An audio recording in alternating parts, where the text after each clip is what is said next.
For this next question in section 2.2, they're asking us to use the standard position, and the only information they told us is that we were 25 units from the origin and we had to find k to use that to discover the solutions for the ratios. Now, from your basic trigonometry and also Pythagoras, what do you remember? 25 squared would be equal to 24 squared plus k squared. And they're asking you to solve for k squared. 25 squared is 625 minus 576, and that works out to what? 49.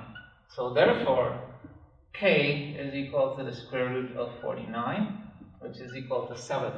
So now we know the x value, and we can solve for the ratios, just like that. So in solving, what do you know? How much is the angle? If we put an angle here for sine, we would say that sine theta is equal to opposite over hypotenuse, 24 over 25. Part B, cos theta. What is that equal to?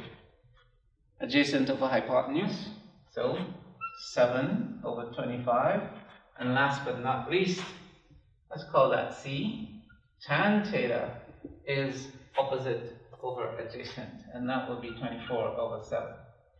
This gives you the solutions to your ratios. Now note in this question for the submission to ADLC, they also want you to tell us what is the angles. Now what would we do? Now for your homework, if I were to look at this one, theta is equal to the inverse tan of 24 over 7. Since you're the ones with the calculators at home, well, you know my expectation. You can go solve for that. So good luck, make it happen, and good fortune.